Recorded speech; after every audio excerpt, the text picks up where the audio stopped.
Hello and welcome to MAFEC.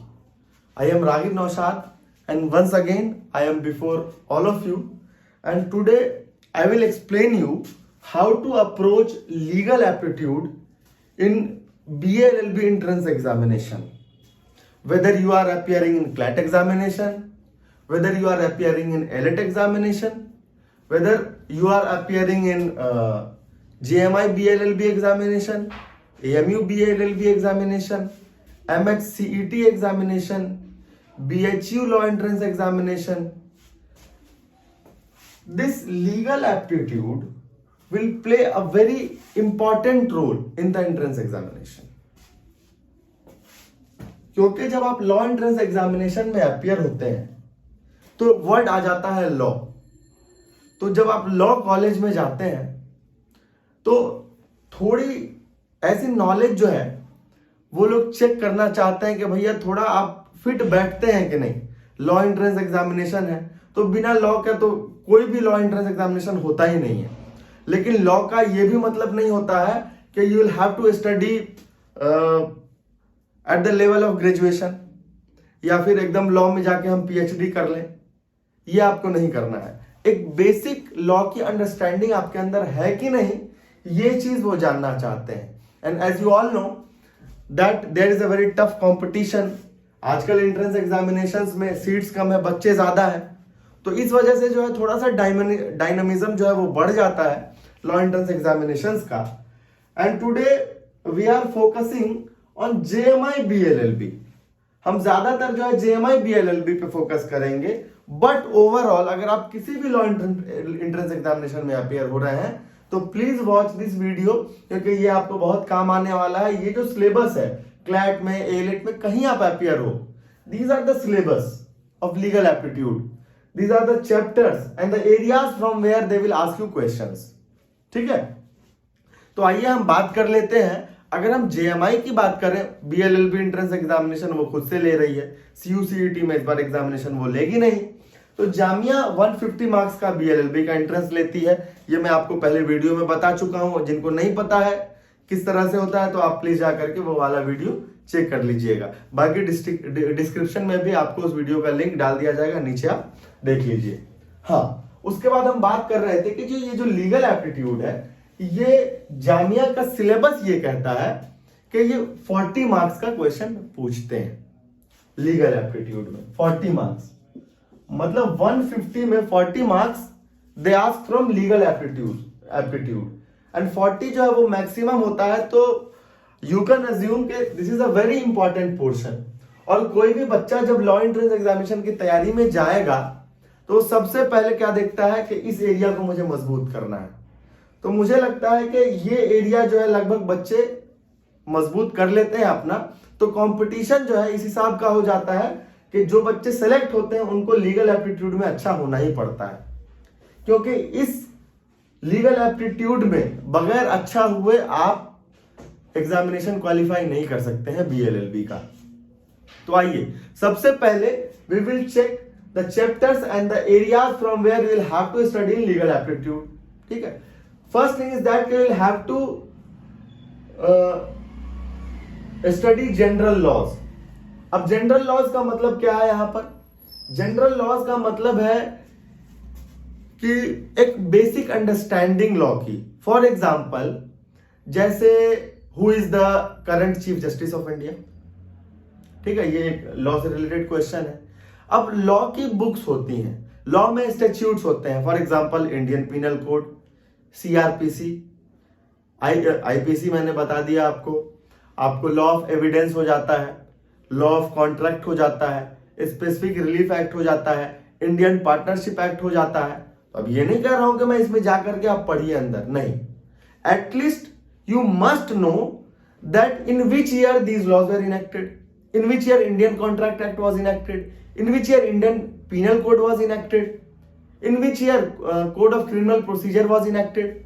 ठीक है, तो दीज आर द एरियाज जो आपको एक जनरल लॉज, एक पर्सपेक्टिव आपको बना के रखना पड़ेगा। अब मैं 2017 का BA/LLB जामिया का क्वेश्चन देख रहा था, मैंने उसमें जो क्वेश्चन देखा तो मतलब जो क्वेश्चन सेट करने वाला बंदा था, लगा बहुत इंटरेस्ट लेकर के क्वेश्चन सेट कर रहा था। अभी मैं ये भी आपको बताऊंगा कि किस किस साल में किस तरह के कैसे क्वेश्चंस आए, उसका भी डिस्ट्रीब्यूशन यहाँ पे लिखा हुआ है। अब एक क्वेश्चन आया हुआ था कि self finance course in BLLB of Jamia Millia Islamia was introduced in which year, और वो 2016 से ही शुरुआत हुई थी। अब बच्चा सोचेगा यार पूरा लॉ तो हमने पढ़ लिया, वो नहीं पढ़ा, है ना। तो थोड़ा इस तरह से भी दिमाग आपको शार्प रखना है कि आप जिस इंस्टीट्यूशन में जा रहे हैं एटलीस्ट उसके बारे में भी आपको पढ़ के जाना है। अब उसका भी लॉ डिपार्टमेंट का जाकर के एक बार आप देख लीजिएगा, हाँ भैया ये इस वक्त एस्टेब्लिशमेंट हुई थी, अच्छा ये इनके ये डीन है, पहले ये रहे हैं डीन, तो ये सब सारी चीजें भी थोड़ा सा जाकर के चेक कर लीजिएगा। क्वेश्चन काफी अच्छा क्वेश्चन मैं देख रहा था। एक क्वेश्चन मैंने देखा, उसमें पूछा गया था कि if a blind student is appearing in law entrance examination, तो उसको किस चीज की रिक्वायरमेंट होगी, स्क्रिप्ट की होगी, राइटर की होगी, रीडर की होगी, वो भी एक ऑप्शन देकर के क्वेश्चन दिया हुआ था। तो आप देख रहे हैं कि क्वेश्चन अब जनरल लॉज में हम कहें तो मतलब एक जनरल पर्सपेक्टिव लॉ का आपको आइडिया आना चाहिए। अब वो आइडिया कैसे आएगा, दो तरीके हैं, एक तो पढ़ के आएगा और दूसरा जितना ज्यादा हम प्रैक्टिस करेंगे क्वेश्चंस को, मॉक टेस्ट हम जितना ज्यादा लगाएंगे उससे आएगा। तो पहला जनरल लॉ।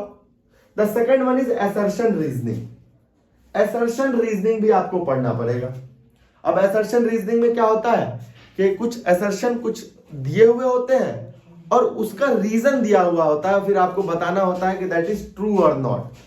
जो आप पढ़ेंगे तो आपको बेहतर पता होगा कि उसको किस तरह से पढ़ना है। बीच में एक बार मैं इंटरप्ट करके एक बार आपको बता दूं कि MAFEC का एंट्रेंस एग्जामिनेशन जो है वो मिड ऑफ फरवरी में होने वाला है। जो MAFEC जो है वो लॉ एंट्रेंस एग्जामिनेशन का प्रिपरेशन कराती है बच्चों को, आपको पता ही है। तो आप लोग जिन्होंने फॉर्म अप्लाई नहीं किया अभी तक, प्लीज जाकर के जल्दी से अप्लाई कीजिए, सुपर 30 बच्चों का सिलेक्शन होगा, ठीक है। आइए असर्शन रीजनिंग, उसके बाद आते हैं फैक्ट्स एंड प्रिंसिपल।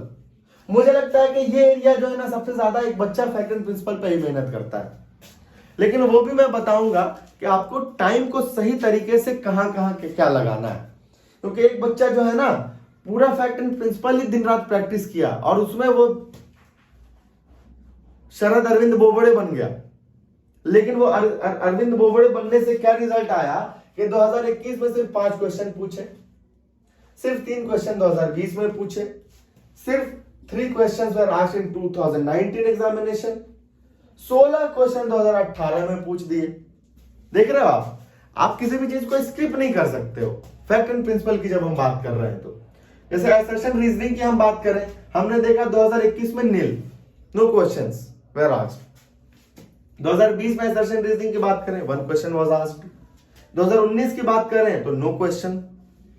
2018 की बात करें नो क्वेश्चन।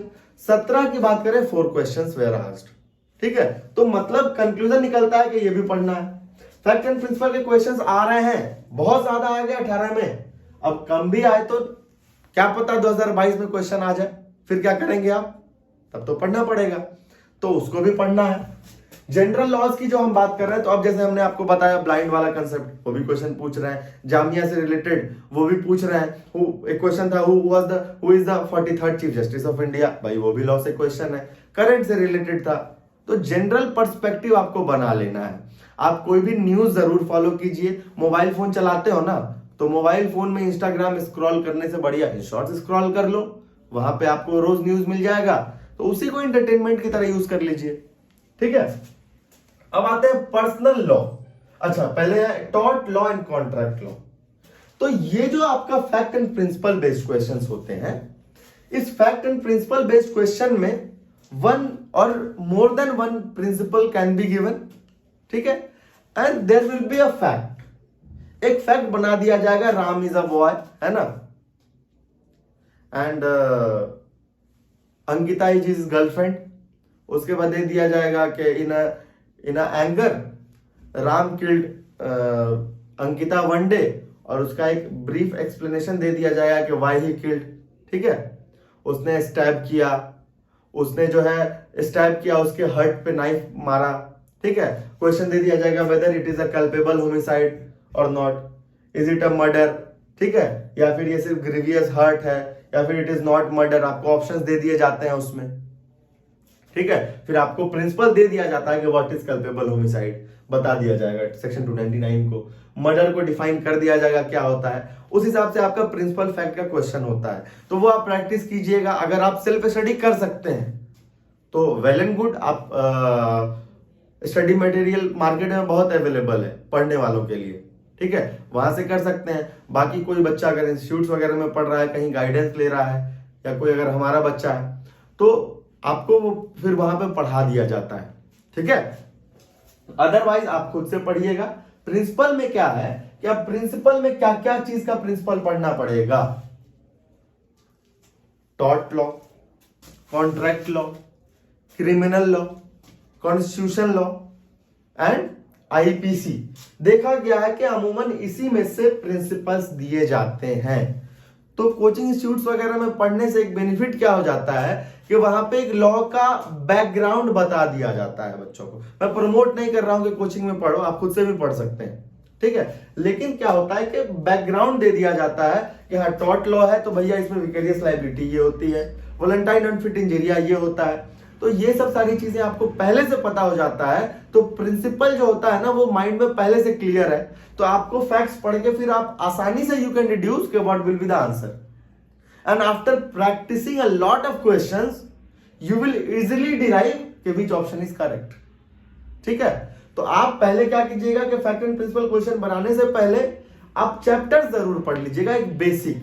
आईपीसी में जैसे कुछ कुछ इंपॉर्टेंट पोर्शन है, थेफ्ट से क्वेश्चन 378 सेक्शन से आते ही हैं, मर्डर 300 से आता है, रेप 376 से आता है, आपको डिफेमेशन से भी आ जाता है क्वेश्चन आपको, मतलब इस तरह से क्वेश्चन आपसे पूछे जाते हैं। तो उसको भी आप कर लीजिएगा। बेसिक कई सारी बुक्स आती हैं, वो आप देख लीजिएगा, जो भी आपको मटेरियल मिल जाए मार्केट में। अगर आप खुद से पढ़ पा रहे हैं well and good, peer groups भी बना के पढ़ सकते हैं। तो ये तो हो गया प्रिंसिपल फैक्ट्स की कहानी। जितना ज्यादा क्वेश्चन प्रैक्टिस कीजिएगा उतनी ज्यादा क्लैरिटी आएगी, जितना ज्यादा प्रैक्टिस कीजिए। तो उसी में टॉर्ट लॉ भी आ जाता है, contract law, fact and principle भी आते हैं। दूसरी बात, टॉर्ट लॉ और कॉन्ट्रैक्ट से जो है अब आपको ऑब्जेक्टिव क्वेश्चंस भी आते हैं। तो अब ये इसका ऑब्जेक्टिव क्वेश्चंस कहां से करें, उसके लिए जितना ज्यादा प्रैक्टिस लगाइएगा, मॉक टेस्ट वगैरह अगर आपके इंस्टीट्यूट में कोचिंग्स में होता है तो वहां कर सकते हैं। बाकी जो हमारे MAFEC के बच्चे होंगे तो हमारा प्रॉपर मॉक टेस्ट होता ही है, तो उसमें तो आप कर ही लीजिएगा। आप एंट्रेंस एग्जामिनेशन क्वालिफाई करके आइए, हम आपको पढ़ाएंगे। सुपर 30 में सिलेक्शन होगा, फ्री ऑफ कॉस्ट आपको हम पढ़ाएंगे। बाकी सेल्फ फाइनेंस है तो उसमें भी रैंकिंग में आना पड़ेगा आपको, उसके बाद ही आप पढ़ पाइएगा। फिर आते हैं हम पर्सनल लॉज और क्राइम, क्रिमिनल लॉ। तो क्रिमिनल लॉ भी जो है फैक्ट एंड प्रिंसिपल क्वेश्चन भी पूछता है, और आपको कुछ क्वेश्चन जो है आपसे वो ऑब्जेक्टिव भी पूछ लेता है, लीगल जीके से भी पूछ लेता है। अब पूछ देगा कि which section of Indian Penal Code talks about attempt to murder, ठीक है। अब आपने पढ़ा ही नहीं है, पहले प्रैक्टिस नहीं किया है, then how will you answer that the correct answer is section 307, नहीं दे पाइएगा। पूछ देगा which section of Indian Penal Code talks about dowry death, 304 भी आई थिंक सेक्शन।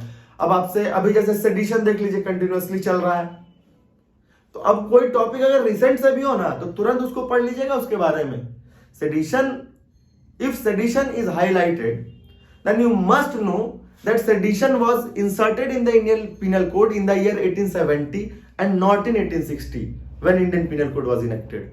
10 साल बाद ये ऐड किया गया था। सेक्शन कौन सा है सेडिशन का, 124 है। ये सब चीजें आपको मालूम होनी चाहिए। कुछ थोड़ा सा डेटा उसका देख लिया, अभी कौन से लोग हैं जिनको सेडिशन में डाला गया है, ठीक है। तो ये सब सारी चीजें आपको करना है। उसके बाद उससे आपको फैक्ट एंड प्रिंसिपल के भी क्वेश्चंस आते हैं। पर्सनल लॉ की आइए हम बात करते हैं। What is personal law? Hindu law, Muslim law and Parsi law, Christian law, वो तो थोड़ा सा नहीं पूछते हैं उधर से, लेकिन फिर भी पूछ सकते हैं। मुस्लिम लॉ, हिंदू लॉ में जो है इनहेरिटेंस पढ़ना होता है हमको, मेंटेनेंस पढ़ना होता है, एडॉप्शन पढ़ना होता है, मैरिज पढ़ना होता है, ठीक है, डिवोर्स पढ़ना होता है, ठीक है, divorce and marriage in Muslim law कैसे होता है। तो इसका बेसिक अंडरस्टैंडिंग अगर बुक्स में दिया हुआ है तो वेल एंड गुड। बाकी आप देखिए यूट्यूब वगैरह पे तलाशिए, आपके लिए अगर कुछ है तो ठीक है। बाकी हम तो अगर आप हमारे बच्चे हैं तो हम आपको पढ़ाएंगे उसी हिसाब से। अब पर्सनल लॉ की जो कहानी है, पर्सनल लॉ का क्वेश्चन जो है मैं देख रहा हूं कि 2021 में नहीं पूछा, 2020 में नहीं पूछा, 19 में नहीं पूछा, एक आध दो क्वेश्चन आए थे। 2018 की बात करें 13 क्वेश्चन पूछा, हिंदू लॉ से भर भर के क्वेश्चन पूछा, मुस्लिम लॉ से क्वेश्चन पूछा, इनहेरिटेंस से क्वेश्चन पूछ दिया, सपिंदर रिलेशनशिप से क्वेश्चन पूछ दिया। अब 13 क्वेश्चन जो है वो मायने रखता है। तो मेरा मानना है कि एंट्रेंस एग्जामिनेशन जो होता है ना, that is a competition, and a competition can be won even by 1 mark. एक नंबर से भी जीता जा सकता है और एक नंबर से भी हारा जा सकता है। तो इसलिए एक एक नंबर इंपॉर्टेंट है। इस वजह से मैं बच्चों को पढ़ाता हूं भाई हर साल। 2 साल से नहीं आ रहा, लेकिन दोनों साल हमने पर्सनल लॉ हिंदू भी पढ़ाया, मुस्लिम लॉ भी पढ़ाया, नोट्स भी दिया। पढ़ाना पड़ेगा, पढ़ना पड़ेगा आपको, क्योंकि नहीं पढ़िएगा क्या गारंटी है कि 2022 में क्वेश्चन ना आए पर्सनल लॉ से। क्या पता 10 क्वेश्चन दे दे, नहीं दिया तो किस्मत। तो मेरे हिसाब से पढ़ना चाहिए। क्रिमिनल लॉ में आपको मैंने बता दिया कि उसमें क्वेश्चन पूछे जाते हैं। इवन प्रोसीजर से क्वेश्चन पूछा गया 2017 में, प्रोसीजर से भी पूछ लिया गया। तो वो कैसे बना पाइएगा? उसके लिए जाके सीआरपीसी पढ़ना है क्या? नहीं, प्रैक्टिस करना है। जितना ज्यादा प्रैक्टिस कीजिएगा उतना ज्यादा बेनिफिशियल होगा आपके लिए। अब आते हैं लैंडमार्क जजमेंट्स। अब कुछ लैंडमार्क जजमेंट्स होते हैं जो very important judgments delivered by Supreme Court, not by High Court. ठीक है, हाई कोर्ट के जजमेंट्स नहीं पूछेंगे। अब सुप्रीम कोर्ट का जब जजमेंट की बात करते हैं तो माइंड में आ गया, देखो तुम्हारे Kesavananda Bharati versus state of Kerala, 13 जजेस बेंच, 7:6, 24 अप्रैल 1973। Secularism was held at the basic structure of the Indian feature of the Indian constitution, है ना। तो लैंडमार्क जजमेंट है वो। अब बहुत सारे लैंडमार्क जजमेंट है। फंडामेंटल राइट्स की हम बात करेंगे, Shankari Prasad, Sajjan Singh, IC Golaknath, Kesavananda Bharati, Minerva Mills case, SP Gupta case, फिर आगे बढ़ते हैं हुसैन खातून वर्सेस स्टेट ऑफ बिहार। मतलब there are numerous landmark judgments जो कि पूछ लिया जाता है एग्जामिनेशन में। हुसैन खातून ये सब क्लैट में पूछा ही गया। केशवानंदा भारती तो कोई ऐसा लॉ इंटरेस्ट ना होगा जिसमें ना पूछा गया हो, है ना। तो कुछ Maneka Gandhi versus Union of India, ठीक है। और उसके साथ ही साथ जो रिसेंट के जजमेंट्स होते हैं, अब रिसेंट भी बहुत सारे लैंडमार्क जजमेंट्स कोर्ट देती है। 2017 में अपना जजमेंट आया था ट्रिपल तलाक जजमेंट, शायरा बानोवाला case, that was very important. अब उस क्वेश्चन का पूछा गया 2018 में, पूछ दिया था। क्या पूछा था? 5 जजेस बेंच थे उसमें पूछ दिया कि इन 4 ऑप्शन में से बताइए कि who was not among the जजेस who delivered triple talaq judgment. That was recently happened, so that's why this question was asked। पूछ दिया कि बताओ। अब आप उसमें रिसेंट का है तो आपको देखना पड़ेगा ना कि हाँ उस केस में जस्टिस खेहर थे, ठीक है, सैयद अब्दुल नजीर थे, ठीक है। अब आपको सब देखना पड़ेगा। उसमें 5 कम्युनिटी के एक इसको दिया गया था, जजेस को रखा गया था। तो बड़ा इंपॉर्टेंट बढ़िया जजमेंट था वो सुप्रीम कोर्ट का। अब उसके बाद आ जाइए एडल्ट्री का जजमेंट, चीफ जस्टिस मिश्रा दे करके गए हैं, जोसेफ शाइन का है, एडल्ट्री जजमेंट है। तो ये सब सारे जजमेंट, सबरीमाला का जजमेंट आया है आपको, ठीक है। तो रिसेंट के जो भी जजमेंट्स आएंगे, स्वप्निल त्रिपाठी वाला केस मुझे याद आ रहा है, लाइव स्ट्रीमिंग वाला केस आया था। तो जो रिसेंट के जजमेंट्स होंगे आप प्लीज उससे भी अपडेटेड रहेंगे। And second thing, mock test में लगाइएगा तो रिसेंट जजमेंट्स आपको मिलेंगे, वो बेनिफिट आपको करेगा। जितना ज्यादा प्रैक्टिस कीजिएगा, मुझे लगता है वो सबसे ज्यादा आपको बेनिफिट करेगा। प्रैक्टिस, मॉक टेस्ट, पढ़ने से ज्यादा प्रैक्टिस एंट्रेंस एग्जामिनेशंस में मॉक टेस्ट करता है, चाहे वो यूपीएससी का एग्जामिनेशन हो और चाहे ये लॉ एंट्रेंस एग्जामिनेशन हो। फिर आते हैं लीगल मैगजीम्स। लीगल मैगजीम्स क्या होता है? भाई लॉ से रिलेटेड चीजें हैं कि एक लीगल जो होता है ना वर्ड होता है जो नॉर्मल वर्ड नहीं होता है। अब जैसे बोलेगा what is the ratio decidendi of this case, question में पूछ देगा what do you mean by ratio decidendi, पूछेगा what do you mean by obiter dictum, कोई facit per alium facit per se, कुछ भी दे देगा आपको लीगल मैगजीम और पूछ लेगा कि व्हाट इज इट्स मीनिंग, ठीक है। तो वो आपको याद रखना पड़ेगा। तो कुछ लीगल मैगजीम्स होते हैं 70-80 के करीब, मतलब जो इंपॉर्टेंट मैंने देखा है उसी में से क्वेश्चंस आते रहते हैं, ऐसा जरूरी नहीं है। तो जितना ज्यादा प्रैक्टिस कीजिएगा पढ़ के, वो आपको लीगल मैगजीन्स में भी बेनिफिट करेगा। 2020 में तो हद कर दी, 10 क्वेश्चन पूछा गया था लीगल मैगजीन से, जिसमें 5 तो लीगल मैगजीन्स के मीनिंग पूछे गए और 5 लीगल मैगजीन के स्पेलिंग को पूछ दिया गया।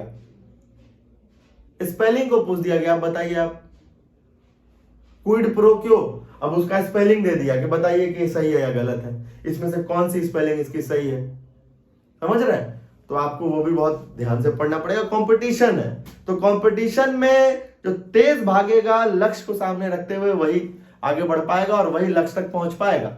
वरना मेहनत सभी करते हैं, मेहनत एक कुदाली चलाने वाला जो होता है रोड पे वो भी मेहनत करता है, और मेहनत शार्प माइंड के साथ जो बंदा होता है, मेहनत दोनों करते हैं, लेकिन दोनों की मेहनत अलग अलग है। मेहनत आपको आपके लक्ष्य तक पहुंचाने के लिए जो मेहनत चाहिए उसके साथ चाहिए स्मार्टनेस, तो स्मार्टली हार्डवर्क कीजिएगा। फिर आइए स्टेटमेंट, आर्ग्यूमेंट और कंक्लूजन से क्वेश्चन पूछे जाते हैं। स्टेटमेंट्स आपको दे दिए जाएंगे, उसके साथ में एक आर्ग्यूमेंट दे दिया जाएगा कि which statement is correct. Statement के साथ कंक्लूजन दे दिया जाएगा, है ना? स्टेटमेंट के साथ कंक्लूजन के which conclusion is correct, 1 is correct, 2 is correct, both are not correct, both are correct. Assumption और स्टेटमेंट का भी क्वेश्चन दिया जाता है। एजम्पशन पहले दे दिया जाएगा, उसके बाद बोल देगा which is correct, 1 is correct, 2 is correct, both are incorrect, both are correct. तो वो भी आपको करना है, पढ़ना है। पहले कंसेप्ट क्लियर कीजिए, फिर प्रैक्टिस कीजिए। Concept clear then study. Directly नहीं गए और डायरेक्टली जाकर फैक्ट एंड प्रिंसिपल का क्वेश्चन मत बनाने लग जाओ। अगर प्रिंसिपल में तुम्हारे दिया हुआ है कि volenti non fit injuria, then go and read what is Valentine and Fitinjuria and then start solving questions on Valentine and Fitinjuria. If there is a question on dowry death, if there is a question on let's say sedition, then you must be knowing what is sedition before answering that question. तो जाइए उसको पहले पढ़िएगा, फिर उसको solve करना है। 2021 question की हम बात करें, 40 बोलता है, लीगल जी के 31 पूछा, प्रिंसिपल बेस बस 5 पूछा, असर्शन रीजनिंग पूछा नहीं।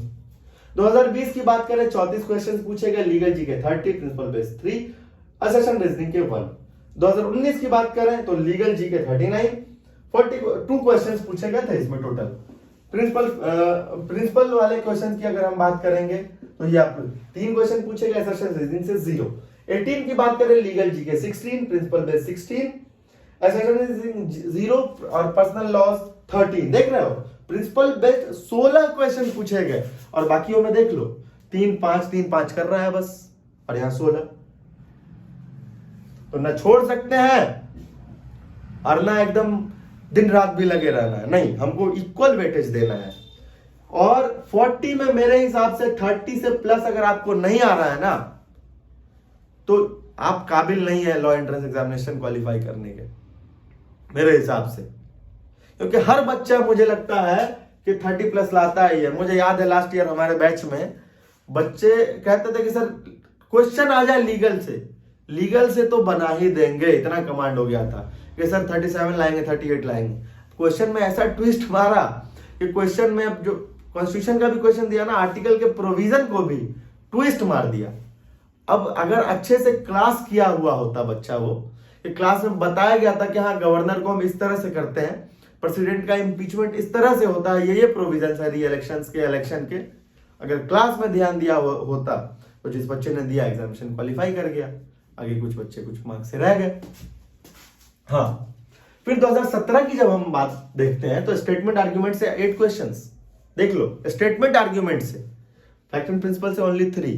अब बड़ा अच्छा क्वेश्चन था एक शाजिया वाला, फ्लैग वाला, देखना तुम लोग, ठीक है। और असर्शन रीजनिंग से 4 क्वेश्चन दिए गए। तो ये डायनेमिक है काफी, जरूरी नहीं कि पूछ रहा है कि एकदम है कि हाँ फैक्ट एंड प्रिंसिपल फैक्ट से 5 ही पूछेंगे, नहीं, उसका मन 3 भी पूछेगा, वो 16 भी पूछेगा। प्रिंसिपल पर्सनल लॉ मन है तो 13 भी पूछेगा, 0 भी पूछेगा, ठीक है। और थोड़ा सा जो है ना, आपको क्या करना है कि आपको थोड़ा करंट ओरिएंटेड भी स्टडी करनी है लीगल में, क्योंकि करंट अफेयर्स आप पढ़िएगा तो आपका मुझे लगता है कि उसमें कवर हो जाएगा, ठीक है। करंट अफेयर्स बेस्ड, जैसे कि हमने बताया कि चीफ जस्टिस अभी कौन है, हाउ मेनी जजेस are there in supreme court right now, ठीक है। How many what is the strength of the जजेस in international court of justice, ठीक है। Who is the president of ICJ, ठीक है। What is the tenure of जज of ICJ, ठीक है। What is the minimum age requirement to become a supreme court जज, ठीक है। When was advocates act enacted, if there is any amendment, तो थोड़ा वो ज्यादा इंपॉर्टेंट हो जाएगा। तो रिसेंट से आपको टच रखना है और ओवरऑल आप पढ़ लीजिए, नहीं फर्क पड़ता है जब तक आप प्रैक्टिस नहीं करेंगे। जब तक मॉक टेस्ट नहीं लगाएंगे, जब तक क्वेश्चन का प्रैक्टिस नहीं करेंगे, कुछ भी नहीं होने का है, कुछ नहीं होगा। तो बियर इन माइंड दैट पहले आपको एक नॉलेज गेन कर लेना है इस पे, and after that will have to practice a lot. Practice makes a man perfect, but no, सिर्फ practice does not makes a man perfect. जो आपका प्रैक्टिस होना चाहिए ना, that practice should be in the right direction. वो practice right direction में भी है ना। You can practice 8 hours a day for 6 months, लेकिन उसके बावजूद जो आपका एरो है ना, वो सही डायरेक्शन में नहीं लगेगा, क्योंकि आपने प्रैक्टिस सही नहीं की थी। तो प्रैक्टिस का अप्रोच भी सही होना चाहिए, है ना। समझ रहे हो कि नहीं। अब मुझे बोर्ड पे लिखने की प्रैक्टिस करनी थी, और मैं जाकर के पेज पे बहुत प्रैक्टिस कर रहा हूं लिखने की, और डायरेक्ट आके बोर्ड पे लिखूंगा तो दोनों तो अलग हो जाएगा, थोड़ा डिफरेंस हो जाएगा। तो प्रैक्टिस जो करना है वो अप्रोच भी आप सही रखिएगा। आप ये नहीं कि जाके हम जुडिशियल सर्विसेज का क्वेश्चन निकालिए, सीआरपीसी सीपीसी का, और वो पढ़ने लग गए, हमने बड़ी मेहनत की थी लॉ में। नहीं, अप्रोच आपका सही होना चाहिए। तो ये सब सारी चीजें हैं जो हमने आपको बताई, और मैं उम्मीद करता हूं कि अब आपको मदद मिलेगी कि आप किस तरह से अप्रोच रखते हैं। एएमयू बीएलएलबी में तो ये इतना ज्यादा पूछते नहीं है, आपको फैक्ट एंड प्रिंसिपल तो नहीं पूछते ना, सेशन रेजिंग पूछते हैं ना स्टेटमेंट आर्गुमेंट पूछते हैं, वो लीगल जीके पूछते हैं 40 मार्क्स का। तो आपका ये लीगल जीके तो आपको यहाँ पढ़ना ही पढ़ना है, तो लीगल जीके से कवर हो जाएगा। लीगल जीके में हमने आपको बता ही दिया, करंट ओरिएंटेड है, रिसेंट जजमेंट्स है, टॉर्ट लॉ से पढ़ लीजिए, कॉन्ट्रैक्ट है, पर्सनल लॉज है, क्राइम है, ठीक है, तो लीगल मैगजीन्स है, तो यहां से आपका हो जाएगा। बाकी अगर आपको किसी भी ऐसे टॉपिक पे लगता है कि मैं वीडियो बनाऊं, आपके सामने लेकर के आऊं, तो you are welcome. Comment box में आप करके बताइए मुझे कि किस टॉपिक पे क्वेश्चन बताना है, वीडियो बनाना है, और जाते जाते मैं एक क्वेश्चन आपसे जरूर पूछूंगा अभी, और क्वेश्चन का आंसर आपको कमेंट बॉक्स में डालना है, ठीक है। EWS which is in controversy nowadays. आप देख रहे हैं ना कि अभी नीट वाला इशू हुआ था, है ना। नीट का जो मास्टर्स वाला है उसमें रोक दी गई थी काउंसलिंग पे, सुप्रीम कोर्ट ने कहा कि नहीं कीजिए, सेंटर ने जो है लिख करके दिया, ठीक है, कमेटी का रिपोर्ट अपना दिया EWS में। तो EWS reservation for economically weaker section of the society, this was inserted in the Indian constitution by which constitutional amendment act. Comment box में आंसर कीजिए, देखता हूं मैं कि कौन एक्टिव है बंदा और कौन पढ़ाई कर रहा है, ठीक है। तब तक के लिए मैं सुशांत सिंह सोनी, मैं रागिब नौशाद आपसे विदा लेता हूं। तब तक के लिए सावधान रहें, सतर्क रहें, कोरोना से बचें, और अपने बुरे दोस्तों से बचें जो आपको डिस्ट्रैक्ट करते हैं। बाकी पढ़ाई पे फोकस्ड रहें, और इंशाल्लाह मैं अगले वीडियो में आपसे फिर से मिलूंगा। तब तक के लिए अलविदा।